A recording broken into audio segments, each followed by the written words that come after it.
everyone, Scott Hansen here from NFL Red Zone. I hope you're checking out 1 hour of 5 Yard Rush, one of the best podcasts on NFL football in the UK.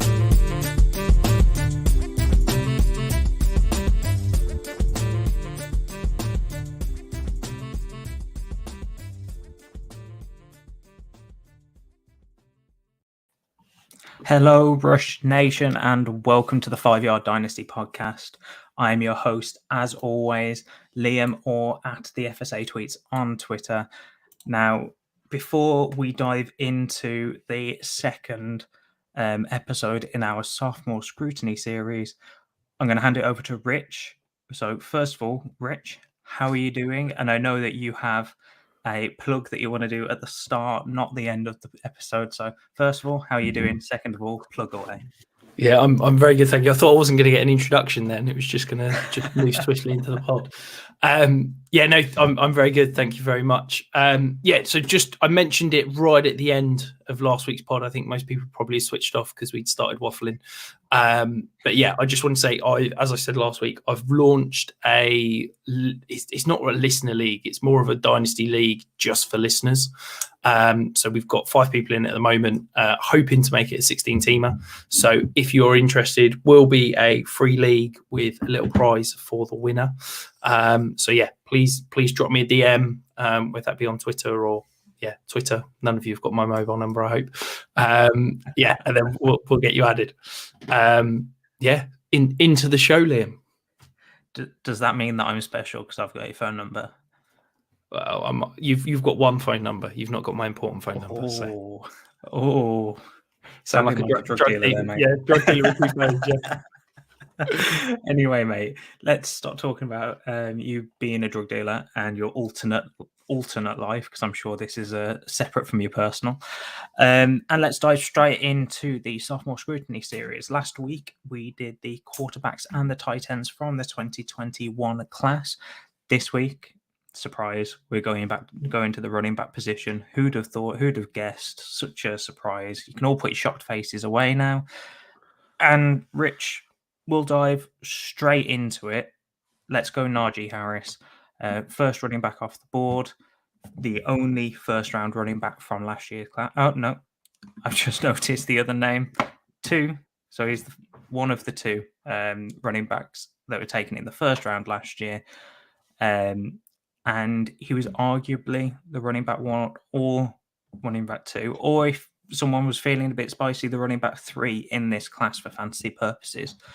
So, Rich, Nargie Harris, take it away, mate. He's currently going as RB2 or 3 in most Superflex drafts or drafts in general right now. Yeah, it was an interesting one last year, wasn't it? I think, some people, the majority of people leaned Harris. I think some people were out on the Travis Etienne island. I think I flirted with it, but I think I finally settled on Harris being the one. And look, he had a fantastic year. However you look at it, I think just in terms of sheer volume, absolutely mind blowing. That 83% opportunity share is, 20 points higher than anyone else in this class really last year. So, he was the Pittsburgh running game pretty much all year. Almost touched 300 rushing attempts in a rookie year is pretty impressive. But what he did with it was also very good. I think that Steelers offensive line was pretty awful, but still managed to plug out, some decent yards before contact and things like that. But I think the thing that most impressed me with him last year was the receiving work. 90 targets. That's outrageous when you think of Alvin Kamara being touted as a receiving back and hitting that 81 number 3 years on the trot, and Nigel Harris kind of blowing that out of the water. Yes, it was largely buoyed because he had, I think it was it a 20 target game he had at one point in the middle of the season? 19. I looked last week, but yeah, 19. And yeah, I mean, that was huge. So slightly skews the numbers, but when you've got Big Ben who couldn't throw the ball more than 5 yards without a wobble, that was going to be, I think, moving forward, as you said, he's kind of running back 2, running back 3 in terms of consensus at the moment. There's been slight improvements in the offensive line with Pittsburgh. I don't think it's been any wholesale changes that are going to turn it into an elite offensive line overnight, but you'd like to think that hopefully with a quarterback that can actually throw the ball further than 5 yards, it might open up running lanes for him a little bit. And there's certainly going to be no competition in the backfield to share with him. So yeah, he's my running back 3, and I think he's as safe a bet as you can make at running back outside of Jonathan Taylor. To be honest, he might not have overall running back 1 upside. I think last year he finished as the running back 3, and I think that's probably his ceiling. But yeah, he feels like a very safe floor elite running back. What about you, Lim? Yeah, I'm very similar. I don't see anyone particularly looking to take those touches away from him, those opportunities. At the moment, the next on the depth chart is Benny Snell. They did take, what is his name, Anthony McFarland a few years back, but he's not showing anything. So other than Nargi, there's nothing there at running back. Maybe they bring in a veteran just to take a little bit of the workload and be a bit more of an insurance. But Pittsburgh have always been a workhorse team, and I don't see that changing. Nargi is going to be the workhorse for next year, or this coming up year. So, yeah, I think it is a very safe running back 2 in Dynasty in total. At the moment, I've got him as running back 2, and I can't foresee that changing all the way up until the start of the season. Do you think, for me, he's a player that I've literally not seen moved all off season? I think people that have him are quite happy to have him and value him as that running back 2, but I can't see anybody paying the kind of 2 firsts plus to go and get him. I think people are just sort of, yeah, he's good, but he's not, Jonathan Taylor. So I'm just going to leave him sat there and not even try and buy him. I think it probably is because he's at the top of that tier after Jonathan Taylor that people aren't going near him or trying to trade him. I did get him in one league. Let me find out what that trade was. But I did get him in one league at the start of the season after the startup. So it was Nargi and 2 firsts, which I'll go and check which first they were. But Nargi for 2 firsts is basically what you're having to pay for him. I'm not like massively out there with that. I think that's about right. I think I'd need more on his value. I think I'd need more. I think I'd need probably a second on top to make. If we're talking 2023 firsts, I think I'd take 2. I'm trying to think off the top of my head. Yeah, I think I'd probably take 2 firsts and a second. I think 2 firsts probably wouldn't be enough for me to sell in most situations. Obviously, every league's slightly different, but yeah, I think I'd need more. I'm just trying to figure out what first they were, because unfortunately Sleeper doesn't tell me that in their transaction history. No worries. Shall we move on to the next guy, Liam? So quite a challenging back in terms of didn't have a rookie season, was obviously very hyped, got to go and play with his college quarterback, but Liz Frank injury meant he's been on the shelf. There's stories that he's going to be good to go for OTAs and he's going to be good and healthy to go in the next few weeks. And that's, of course, Travis Etienne. So what do you think about Travis Etienne? Obviously, we didn't see that rookie year. Do you think it could be a good buy window? Do you think it could be potentially someone to get up in the sort of same level that we're valuing Nigel Harris at the moment? I don't think I'd put him at this top tier. I think he's the slight tier below, so about RB6, just after Breece Hall or Javonte Williams, however you got those around, Rich. I can't remember. I think you've got Breece Hall ahead, but yeah, I think he's in that tier 3, or has the upside of that tier 3 at least. I think with this injury, it's kind of soured the taste of a lot of people on him. But right now, I think he's quite an underrated player, his ADP. I've been seeing him go as the RB 17, 18 plus, and I quite like him for that upside over a couple of others.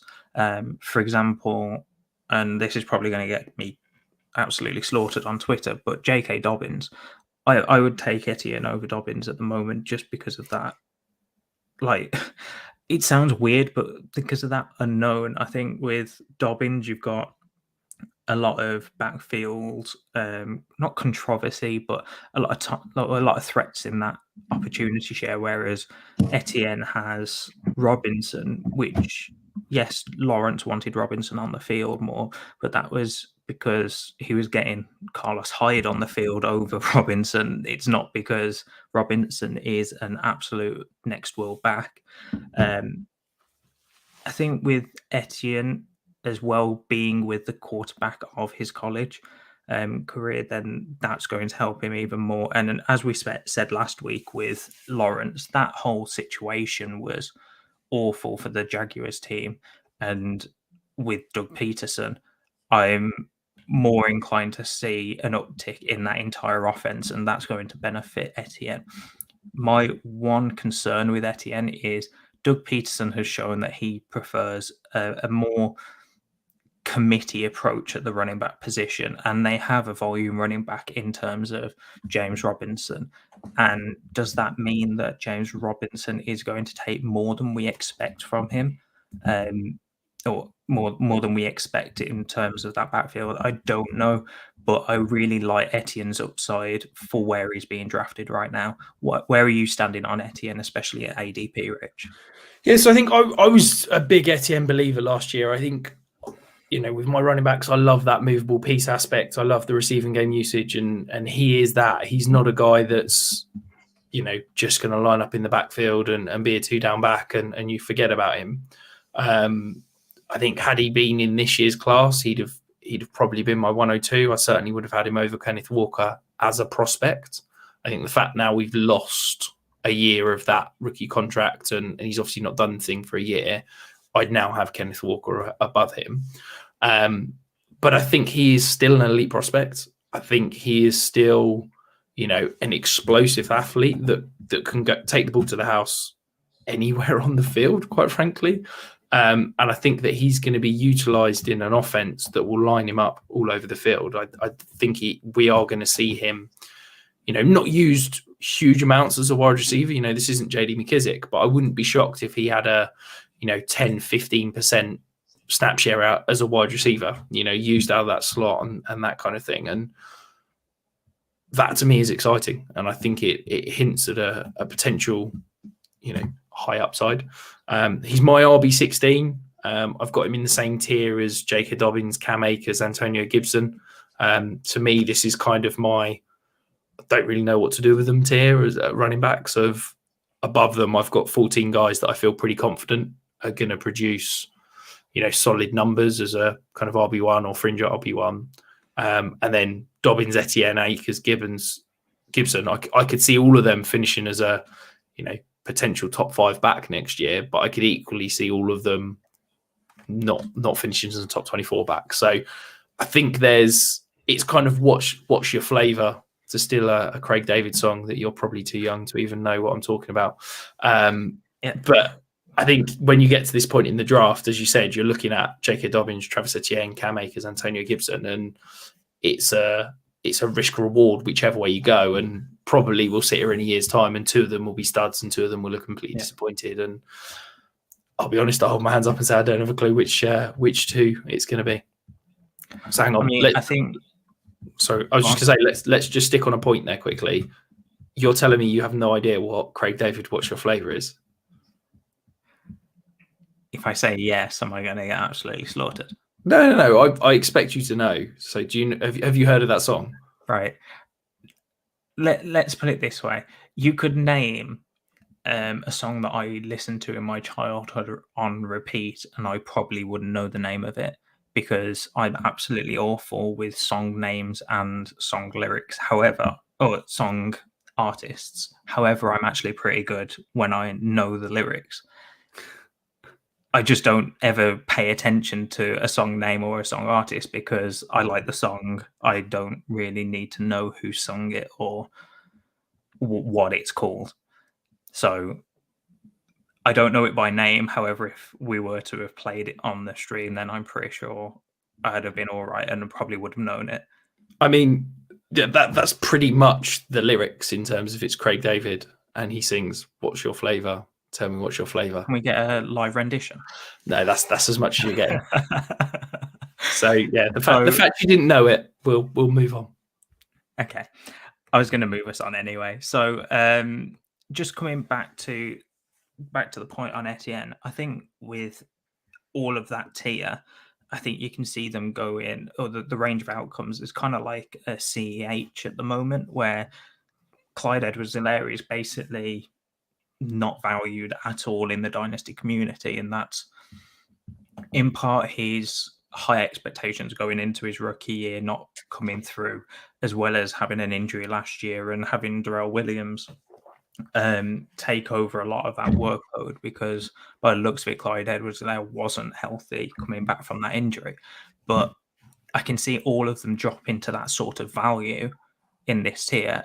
Equally, as you said, you can see a bunch of them going up and becoming the next youngish running back, mid running back ones that are taking over from those 26, 27-year-olds that are a little bit pushing on the older side, as we've spoken about on the Fantasy Wildcard Streamathon on Saturday. If you haven't watched it, there's 16 hours. We're at the second hour, so that tells you where we are. But check it out if you haven't. Anyway, I'm not going to plug any more, Rich.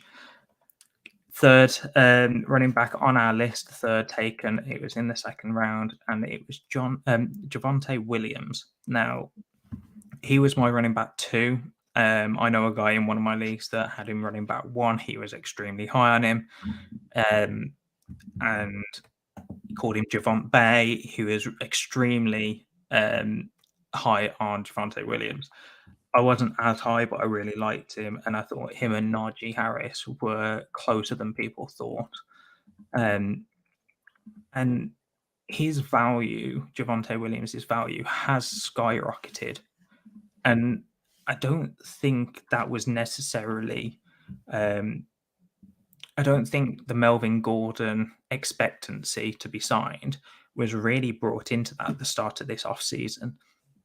I don't know about you, Rich, but I haven't seen a real change in the value, but I've seen people less willing to sell him now rather than at the start of the offseason since that Melvin Gordon signing. So, Rich, let's talk about this in 2 steps. We've got this season, which is what Melvin Gordon has signed for, because last season when they were both playing for the Broncos, they had basically a 50-50 snap share.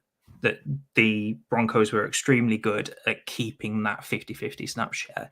If you look at most of their games, it will be very close to 50-50, if not 50-50 between them. So do you expect that this year?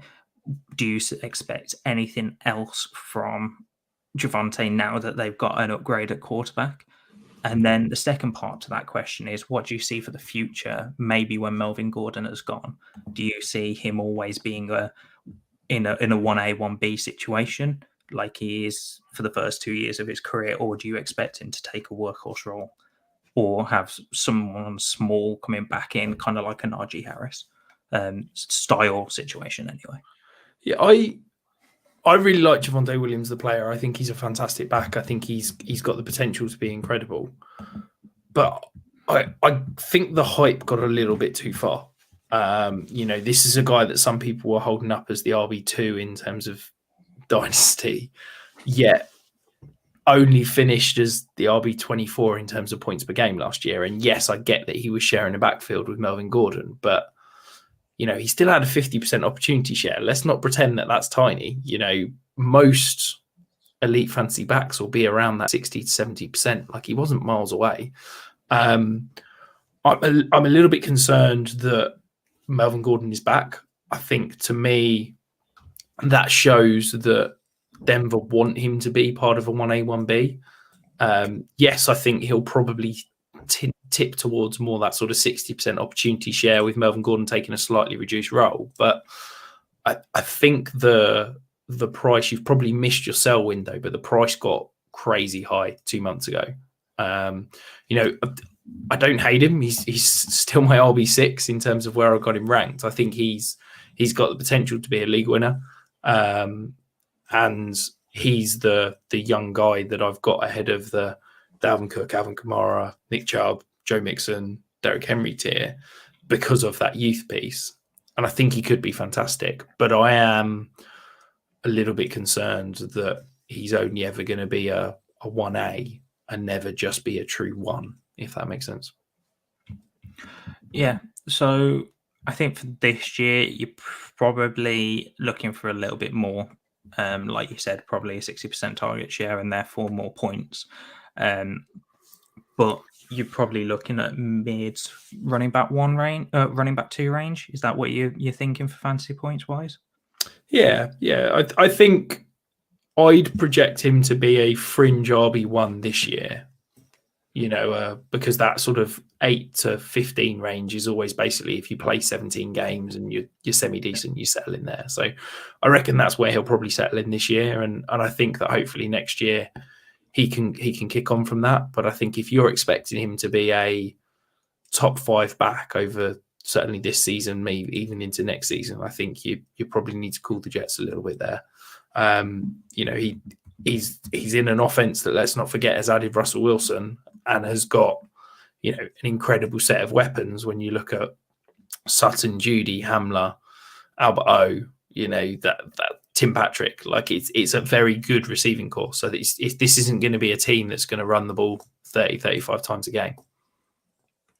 So for when he goes into year 3, which would be next season, 2023, what do you project for that situation then? Because as you said, you can kind of see him having a bit more of a role than he will have this year and slowly creep up in opportunity share.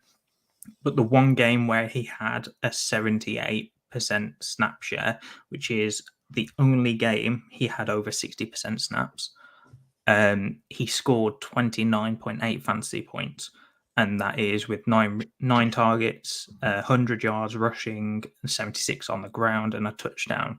So do you foresee, I'm not saying that's going to be every game, obviously, but do you think that he's going to be a lot more consistent in those mid-teens, upper teens, pushing into the 20s, if he was to get, say, 75% opportunity share? Let me just get my crystal ball out and try to get into the future. I think, look, a lot depends on basically what they bring in. In that, if they bring in another Melvin Gordon-like player in 2023, then I probably wouldn't be so confident that he's going to get that. I think if he gets a fully fledged role, he could be an absolute star. I just don't know if that's 100% going to happen. I'm sounding really, really negative about him, but I promise you I do like him. As I said, he is my RB6. I just think that there is quite a tier break for me between that top 5 and him at 6. And I've toyed over the last 48 hours between dropping him behind Austin Eckler. Okay. I kind of like that, but I also think Eckler is pushing towards the end of his career now. And that's where I struggle with it. But points-wise, I can totally see it for the next season or at least 2 seasons, because I don't think Eckler's going anywhere, even though his contract does kind of make him a bit more cuttable next year. I don't think Eckler's going anywhere. Anyway, let's move on, Rich, because we've spent 25 minutes on the first 3 players, so we need to speed up a little bit. But I have a feeling we're going to speed through this one. So the next running back off the board was Trey Sermon in the 3rd round. Now, Rich, he didn't come out of nowhere. However, I don't think many people were expecting him in the 3rd round and be the only running back in the 3rd round last year. He went to the 49ers and everyone thought it was a great landing spot. And it kind of was, but not for him. He came into training camp and was beaten out by the 6th round Elijah Mitchell, who we'll cover a bit later on. And that is the end of his season, basically. He didn't really recover from getting beaten out in training camp. I mean, the highest snap shares he had were 59 and 51%, and that was in weeks 3 and 4. And I believe, I'm just double checking, that Elijah Mitchell was injured during those games. Yes, he was. So he was the only running back there, basically. Yeah, I think, look, it comes down to basically with Trey Sermon, do you think there's a chance that he could carve out a role this year? And for me, the 49ers answered that by going and spending another third-round pick on a running back. You know, I didn't love Trey Sermon last year. He was my RB5 in rookie drafts. I had him behind Michael Carter, and I think that a lot of people overhyped that landing spot. And yes, it is an incredible landing spot, but as we've seen, you know, it's an incredible landing spot because they can do anything with anyone, basically. And I think that for me, Trey Sermon's basically now a roster clogger. I just can't see a world in which he becomes anything usable. I legitimately don't think I'd pay a third to acquire him right now. I think, yeah, if someone offered me Trey Sermon for a third, I think I'd probably decline. And this is a guy that I don't value third and fourth round picks at all. So, yeah, I'm out on Trey Sermon. I've got no interest and think we can probably just move on. I'm very similar. The only thing I will say is it's purely down to what Elijah Mitchell did last year and the fact that the 49ers brought in a new running back in. I've just checked the pronunciation, so I hope this is correct, but Tyrion Davis Price. So with bringing in Davis Price into the third round, I don't foresee a role for Sermon. I see Davis Price as being very similar to Sermon. And as you said, I think the 49ers answered the question on Sermon. I wouldn't be surprised if he's cut maybe after this season if he doesn't show anything, which is surprising for a third-round rookie. I wouldn't be shocked if he was one of these guys that gets traded in camp for a conditional 6th or a conditional 7th that if he doesn't make the roster, doesn't turn into anything. Because, yeah, I don't really see a hole for him in that 49ers offense. But moving on to the 5th running back drafted, let's just say his value has changed slightly in the last 2 months. That's Michael Carter. Obviously had a decent rookie year, flashed quite well, particularly with Mike White in at quarterback. And then the Jets traded up and got Breece Hall in, and his value has somewhat plummeted. So what do you think of Michael Carter? Do you think he's still going to have a role, or do you think he's just going to be potentially a high-end handcuff? I do think he's going to have a role. I have no idea what that role is going to be. I'm going to take a guess at third as a third down back, but this is your team, Rich. I don't know why you're asking me questions on who's going to have what role when you are much more clued in on the Jets. I think that Carter going forward in fantasy purposes is a great kind of back to try and hedge your bets on, because if in the unfortunate circumstances where Breece Hall goes down, you know what you've got in Michael Carter. He's going to be a top 24 back. He's going to step in and be able to do everything he's already done last season. And now that offense has had a step up in terms of the talent that they've brought in. So I think that Michael Carter still has a role. And I think that the community maybe is undervaluing that role slightly, and that the hype, or what's the opposite of hype, has gone too far.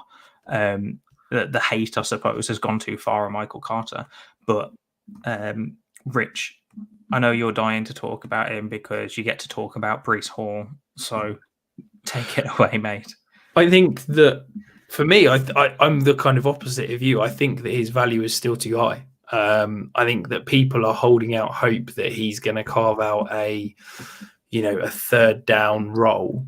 But to me, Breece Hall is a fantastic receiving back. And I think that every time you're taking Breece Hall off the field, it's a step down. I think that in year one, I've said that I expect the Jets' backfield usage to mirror what the Colts did in Jonathan Taylor's rookie year. So where Jonathan Taylor started off as a kind of a 50-50 and gradually picked up more work as the season went on, and Michael Carter in that kind of Nyheim Hines role.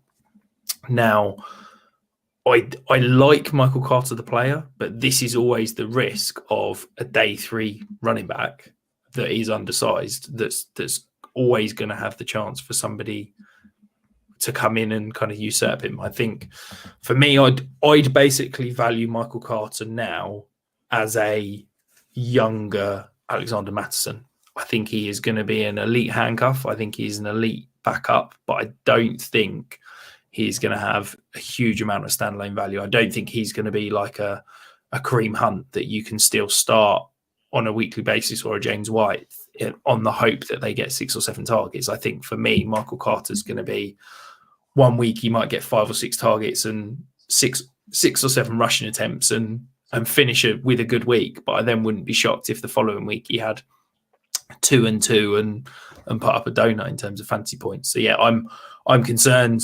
I'd sell now for pretty much any 2023 second round pick straight up for Michael Carter. And I think people would probably still happily pay that for you right now. So if you think that Hall is going to be slowly brought in and it's going to be a gradual takeover, well, do you think that Michael Carter is a better sell at the start of the season, or do you think right now it's just better to get what you can and cut ties with that completely in case that bet is kind of wrong? I think it depends. I think it depends on what you can get. As I said, I think if you can get a second for Michael Carter now, a 2023 seconds, I'd pull the trigger on that personally. But if you can't get that and you hold out for the beginning of the season, he has a couple of decent starts, Breece Hall is a little bit slow out the gates, then yeah, maybe you can have get a bit more. The thing for me is I think that this Jets offense, in terms of the running game, I've been very sad and gone back and watched each game from the Jets twice so far this offseason. But I think that the run, I came away really impressed with the offensive scheme in terms of the running game. I think they schemed up to get the guys in position really well. I think the problem was that the backfield was a joke, and you had old man Tevin Coleman, you had Austin Walter at one point as the leading rusher, and I think that was the problem. I think they had 2 gaping holes on the offensive line, but what the scheme was doing was actually very good. And I think that, the Jets have reinvested in the offensive line again this year. The Jets have now brought in Breece Hall. I think this offensive running game is going to be very good. And I think that if Michael Carter gets a chance early in the year, I wouldn't be shocked if he had a couple of maybe 1 or 2 good games, and it gives you a sell window on Michael Carter and a buy window on Breece Hall. Because I think for me, in a year's time, I think we're going to be sitting here talking about Breece Hall as, Jonathan Taylor 2.0. And I think Michael Carter is probably going to be sitting in that Nyheim Hines role where you can't give him away for toffee. So let's move on, Rich. The next running back was Ramondre Stevenson. He went to the Patriots, and I don't know about you, I wasn't a huge fan of him going into the draft, and this landing spot didn't really change or change that. So the interesting thing about Stevenson is he wasn't horrendous. He did well when he got given the opportunity, but Damian Harris was the lead back there. He's the one to own. Now, with Ramondre Stevenson and that entire Pats backfield, you've also now got Pierre Strong and Kevin Harris, both drafted this year. I believe it was in the 4th and the 6th round. So it's not like they're top premium backs, but we know what this backfield does. You've also got James White coming back to snap up all of those targets. So what do you foresee for Stevenson? Because pre-draft, I couldn't give him away for a second. Like, I thought that was pretty fair value pre-draft. Now I can't get him. I can't see a world where I can give him away for a third. See, I am really intrigued, and I really like Ramondre Stevenson. I think that perhaps I'm too infatuated with, I love a bigger back that can catch the ball, and that's exactly what he is. And I think that he's got the potential to take over this backfield. The problem is you've just listed 5 running backs there. Like, do we know who's going to be, is Damien Harris going to get all the work? Is James White going to settle back into his third down role? Is Rhamondre Stevenson basically going to end up the year with like 100 rushing attempts, 30 targets, and be nothing but a roster clogger? That's probably the most likely outcome. I do like taking a punt on him. I've certainly got quite a few shares that I've picked up this offseason.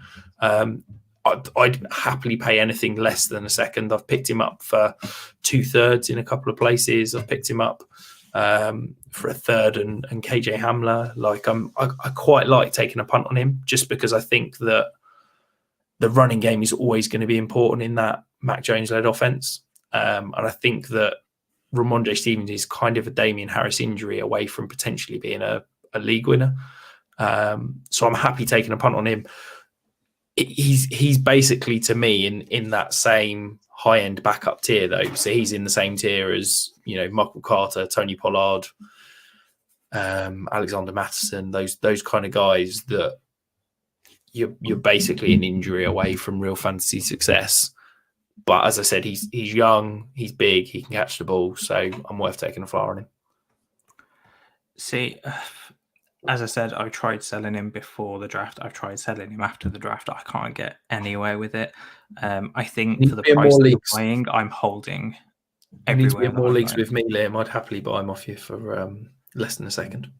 I don't think I'd be selling him for less than a second, purely because of that upside. But 2/3 we could maybe talk, but we're not in enough leagues and together at least. And I don't have him in any of the leagues, I believe, that we're in.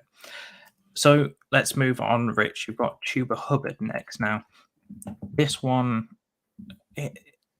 he had his shot last year and he didn't really do anything with it. So he went to the Panthers and the lead back there, Christian McCaffrey, went down through injury. And Chuba Hubbard had a few games where he had the opportunity to take over and he just didn't. Now, Rich, what are you doing with him? Because I think if you've got him, he's, dare I say it, nearly a drop candidate. I mean, Christian McCaffrey going down led Mike Davis to have an absolutely amazing season for against expectations, should we say. Now, I'm saying that Chuba Hubbard didn't really do anything. He has had multiple games over 10 points where he was targeted bunch and scored touchdowns here and there. But I can't foresee a world where the Panthers trust him again now that he's kind of lost that trust. They brought in Donta Foreman this offseason, who came back from his Achilles injury a few years back with the Titans last season and took over from Derrick Henry's role and looked really good down the stretch for the limited time that he had. So do you foresee Foreman's role basically, or Foreman being brought in to take over what Chuba Hubbard could have had if he had done more consistent work last season? Yeah, I basically think that Chuba Hubbard is, I'm not dropping him, but I don't think he's worth particularly rushing him. I'd sell happily for a third. I'd probably sell for less than that, to be honest. I think, you mentioned he had his opportunity last year. That week 3 to week 8 stretch, he had over 50% snap share in every game. He had 2 games where he saw 24 rushing attempts. He didn't finish with a top 15 week, despite the fact that he did have the opportunity to, basically take over that backfield, and he didn't show. And I think that anytime you've basically got a backup, which is what he is, Christian McCaffrey is quite clearly ahead of him, and you're relying on an injury. And even when Christian McCaffrey went down, he didn't take hold of that backfield, and he wasn't, hugely fantasy relevant. He had 4 top 24 weeks. He didn't have a single top 12 week. I don't really want a guy that I'm relying on an injury And even when there's an injury, he's only going to be his upside is kind of an RB2. So if I don't want any part of him, I'd happily sell him and take a punt on another player. I just think he's, he had that incredible, I want to say sophomore season where he had 2,000 rushing yards in college and then disappeared at the end of his final year in college. And it shows that final year was the real Tuba Hubbard, because he certainly didn't impress last year in the NFL. So I want no part of him. I'd happily, if I could sell him for a Pierre Strong, a Tyler Baddy, someone like that, I'd be doing that all day. Okay, so let's move on, because the next player on the list is my favourite player on the list, Kenneth Gainwell. He was my running back darling coming into last year. He was taken in the 5th round, which broke my heart when I was watching the draft. Now, Rich, I want to throw some stats at you and let's see whether I can change your mind, because I already know that you're not a huge fan of Kenneth Gainwell. However, let's see if I can throw some stats. So he had a 26% snap share last season in 15 games. He started none of them because he has Miles Sanders in front of him. Miles Sanders was injured for a decent portion of last season, which causes some concern. But my biggest thing with Kenneth Gainwell is his fantasy points per touch during the entire last season was more than anyone else in this rookie class, in the 2021 rookie class, at the running back position. Let's just clarify that. So he has 1.2 fantasy points per touch. In the rest of this class, the next highest is Michael Carter at 0.9, and then a few backs at 0.8. So Nargie Harris, Javonte Williams, Elijah Mitchell. So that is where I'm starting. And then I'm going to throw this one at you as well. So he saw a 10.7% target share last season. Now, only one running back in this 2021 class saw more, and that was Nargie Harris, because of what we spoke about earlier. Now, with their off-season, the Eagles' off-season, they haven't really done anything running back-wise. They've not been in the news at all, really. So for me, I'm expecting a good jump this season from Gainwell. I think it's going to be Sanders' last season in the starting role. And although I wanted Gainwell to be a lot more than I probably think he's going to be now, I think that he's got the upside of being a 1A, 1B role and being that third down back and being lined up outside of the backfield a lot more often than people think.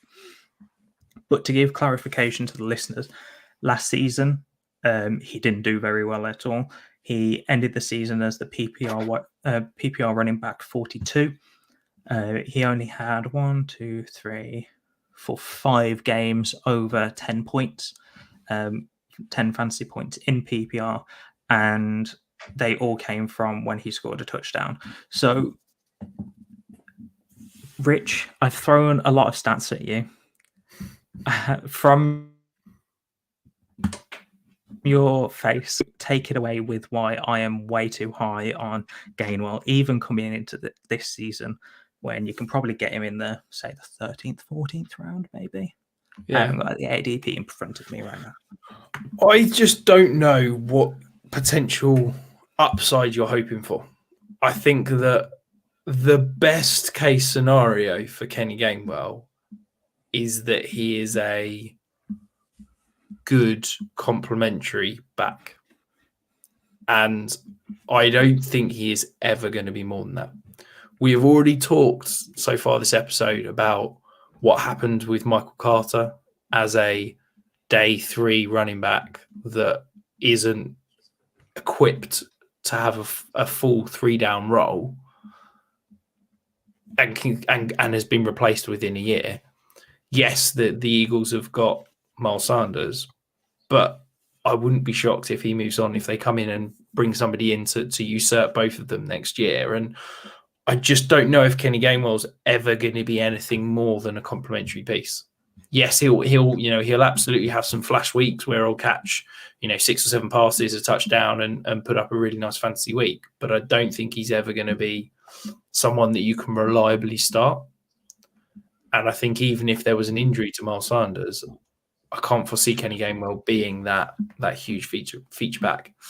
So I'm concerned. I certainly, I'm lower than consensus on him. I get the appeal in terms of his potential of what he can do with the ball in his hands, but I just don't know if he's ever going to be able to carve out. I don't think he's so electric that, he can be like a Darren Sproles was, where he can take 10 touches and be an absolute fantasy star. I don't see that for Kenny Gainwell. I think he is going to be nothing more than a RB3, RB4 for the rest of his career, and I just can't pay up for that. I would much rather take guys in his tier in terms of price range that I think have got potential to become a feature back. I would much rather a Brian Robinson or someone like that, or a Khalil Herbert that we'll come to shortly, over Kenny Gainwell for me. I will point out that I have Khalil Herbert and Ramondre Stevenson above him. However, I just think that all of these stats are not predicative, but show the upside that he can have. And that's kind of what I'm buying at the RB40 price that I've got him in my rankings at. I would say you also find that a lot of backs, particularly in reduced roles, have incredible efficiency stats. I remember Gus Edwards, I want to say 2 or 3 years ago, he averaged like 8 yards a touch, because Kenny Gainwell was probably getting the ball on 3rd and 20. He's being handed the ball and he's picking up 15 yards on a draw and situations like that. I think you find quite often that guys in reduced roles have far better efficiency than someone who's having to carry the rock 20 times a game. Okay, I'm going to stop you from breaking my heart now, Rich, and let's move on.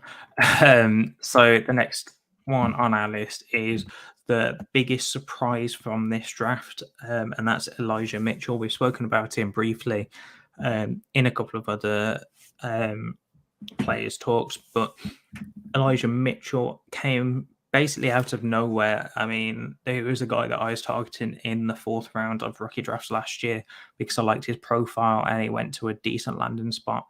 If he could become that one, and he did. I'm not saying that is a foolproof process because it's pure luck at this point. I don't think anyone really expected Elijah Mitchell to beat out Trey Sermon, the third round running back in camp, let alone going into the season. So Elijah Mitchell, for me, I find it difficult because I feel like that backfield had so many injuries that led him to become fantasy relevant, that is not the only reason that he's there, but is a big reason that he was where he's being drafted right now as well. So you had, correct me if I'm wrong, Rich, we had Jeff Wilson in front of him at the start of the season. He was injured. You had Raheem Mostert. You had Trey Sermon, who wasn't injured, but as we've already spoken about, didn't really impress. So you had a bunch of guys in front of him that either got injured or didn't impress. And he was kind of the last person standing. And if Paul Picken is listening, he's going to... I'm sure I'm going to get a message from him because Elijah Mitchell is his guy. But I think with the 49ers taking a 3rd round rookie running back, that kind of says what we need to know about Elijah Mitchell's potential or usage this year. I think it's going to go down. So last year he had all of his games that he played in were over 50% snap share, or most of them were over 60% or over 65%. And he didn't play in 3, 4, 5, 6 games. So I think when he played, he showed up. But do you factor that to the scheme? where are you trying to take him in drafts at the moment? Because I feel that I would much rather have a lot of guys around him in ADP than him himself. I really like Elijah Mitchell. I think he's a great player because he's the back in a San Francisco 49ers scheme, and we talk about every year for, I think it's the last 4 years, if you add up the lead back for every game, they've been a top 3 fantasy back on the season. So if you can, harness the RB1 for this 49ers and they stay healthy, then it's absolute fantasy gold. I think that for me, I am buying into the potential dip in value because that's the concern, is that everybody's concerned that he's going to be replaced. And I think that there is the opportunity that he could easily outperform his price. It is not without risk because, as we saw with Trey Sermon last year, there is easily a chance where, Elijah Mitchell turns up late for a meeting and then he's in Kyle Shanahan's doghouse and doesn't play again for the rest of the year. So there is a huge amount of risk. But I just think that the risk reward for me is potentially massive. So I really like him at a value. I really like him where he's going. And I'm pretty happy taking that risk. But I'm comfortable knowing where I'm taking him, it is a risk. And, you've kind of got to weigh that up of, is my roster in a position where I can afford to take this risk? I probably wouldn't pay a 2023 first for him. I'd pay a first if I was getting maybe a second back, something like that. Maybe I'd pay a first and a third if I was getting a second back for him. But I think that he's got the potential to finish as a top 5 fantasy back this year. And I don't know how many other guys you can honestly say that about in the range where he is going. I think the issue I have is the safety net that you have on him. Now, I'm not a guy that when it comes to my RB2 is concerned about a safety net. However, I think Elijah Mitchell's range of outcomes is completely wild compared to anyone else in his range. So I'm not looking at ADP, I'm looking at our consensus rankings, Rich. You've got David Montgomery around that range. You've got, I'm trying to pick players that you've got ranked around or behind Elijah Mitchell that I've kind of got in front as well.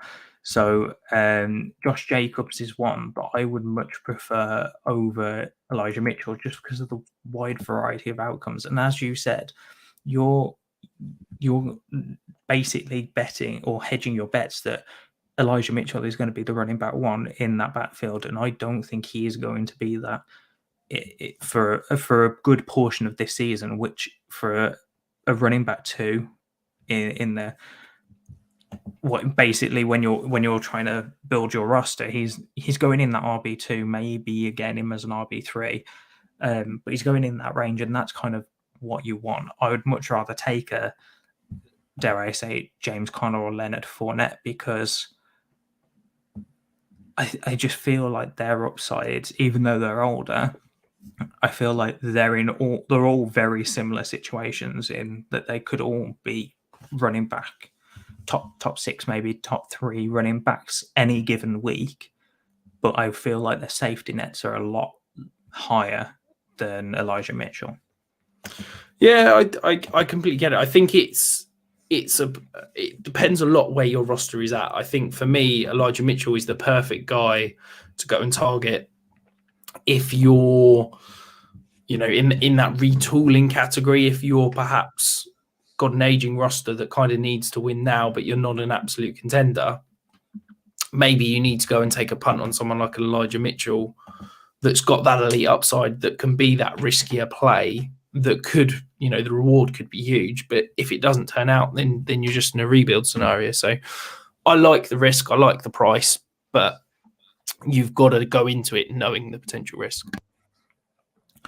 Okay, so let's move on, Rich. I think we're going to skip through this one very quickly because there's not much to talk about. So Chris Evans is the next running back that we've got that was taken in the NFL draft last year.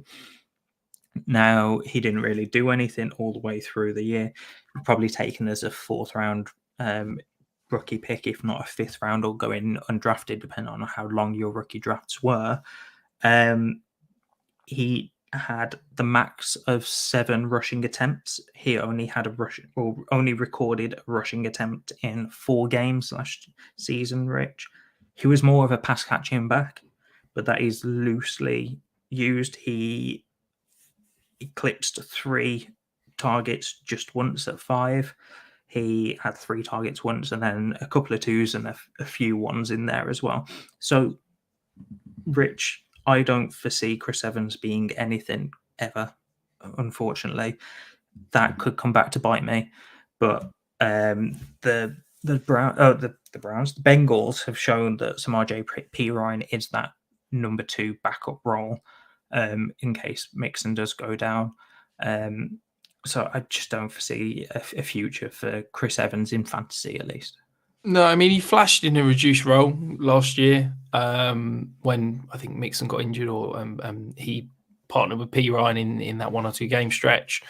But when you're 3rd on the depth chart and you are a pass game specialist, I don't foresee him ever carving out a massive role. You know, he's someone that I'd keep on the end of my bench, but if you're expecting him to turn into anything, you're probably, got the wrong expectations, quite frankly.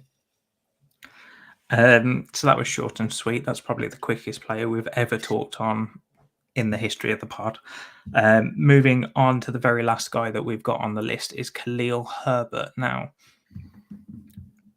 he hasn't shown anything apart from that 4-game stretch where he had over 15 rushing attempts and had a great opportunity share because... What was that, sorry? I said, I feel like that's a bit harsh. You said he hasn't shown anything except that 4-game stretch. Well, he's only a rookie. He only had 17 games. A 4-game stretch when you're the clear backup is a decent stretch. I'm coming to it, Rich. Let me get there. So in that 4-game stretch, he did become a great waiver wire pickup in a lot of leagues if he wasn't already taken in your dynasty leagues. He scored 18 and 19 fantasy points in 2 of those 4 games, both of which, only one of which had a touchdown. So that takes away that point.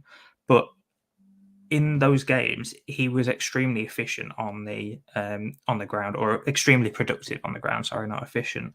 He was kind of used in a pass catching role during those games, but that's about it. I mean, outside of those 4 games, once David Montgomery came back, there wasn't much else to speak of. The snap share went right down. So during those 4 games, he had a 50% snap share during week 5, which is where Montgomery went down for an injury. The next 3 weeks, he had 89, 77, and 84% snap share. And then after that, it went right down and he didn't eclipse 25 after that point.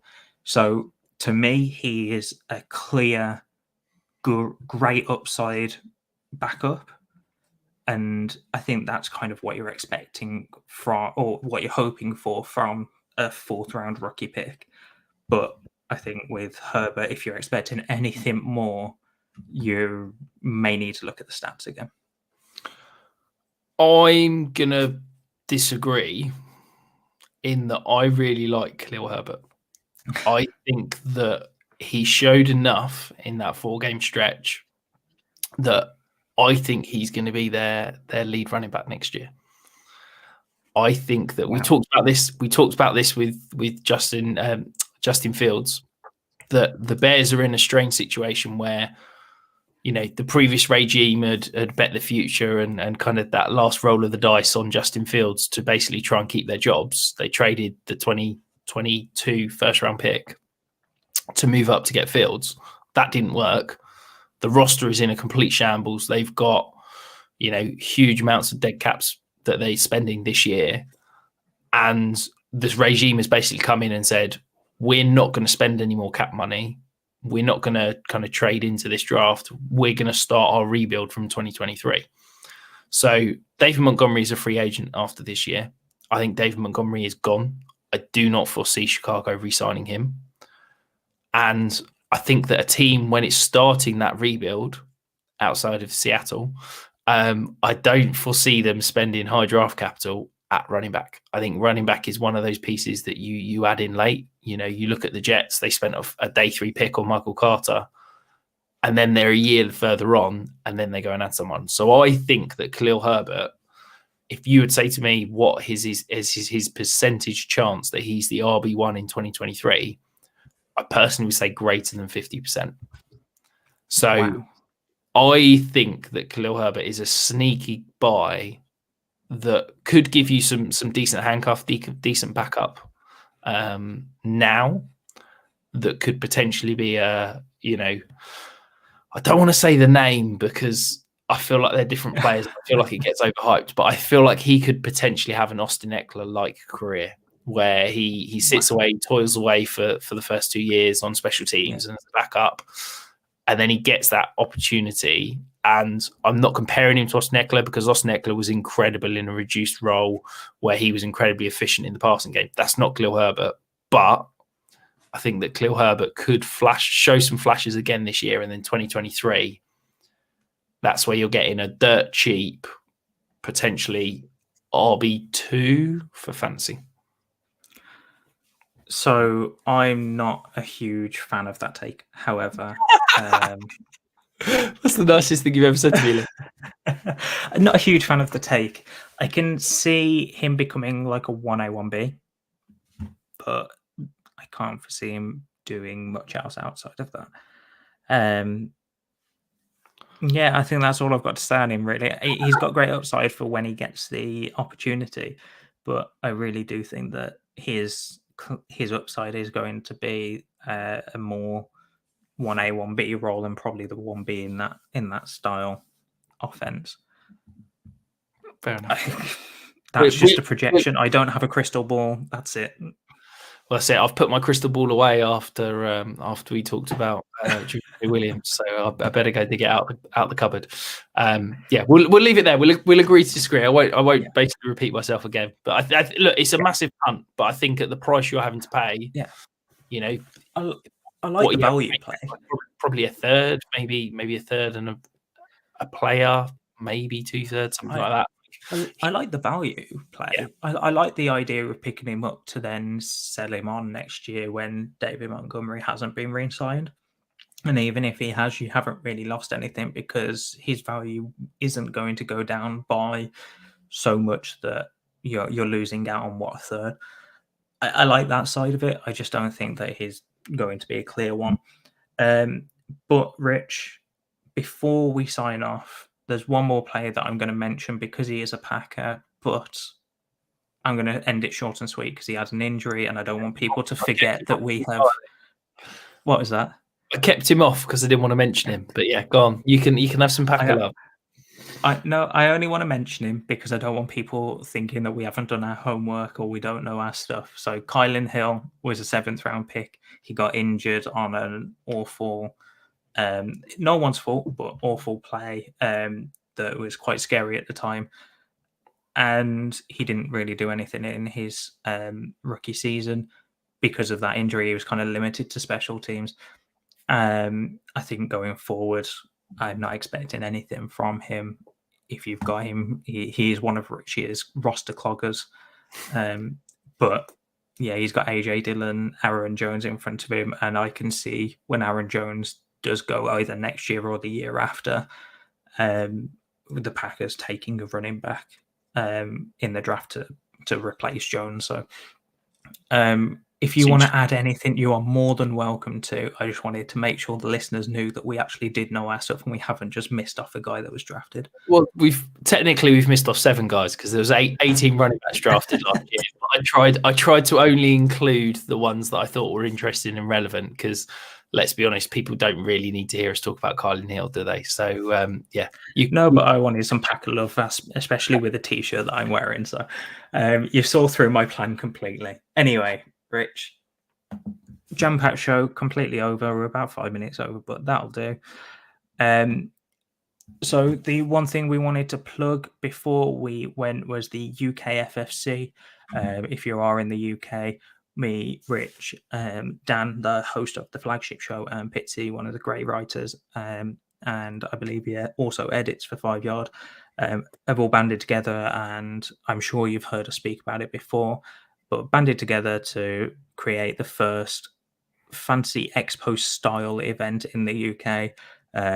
As I said, we're calling it the UK FFC. If you are interested, there are going to be stalls, panels. There are a whole list of panelists that we are revealing. That some of them are already out there. So make sure you go to @_UKFFC on Twitter. All the information is there. If you want more information, message us on there and one of us will respond. But Rich, nothing else from you? Nothing else from me. Just the listener league from Rich. Then, if you are interested, make sure you drop him a message on Twitter @Dynasty Island. And until then, guys, have a great week. See you then.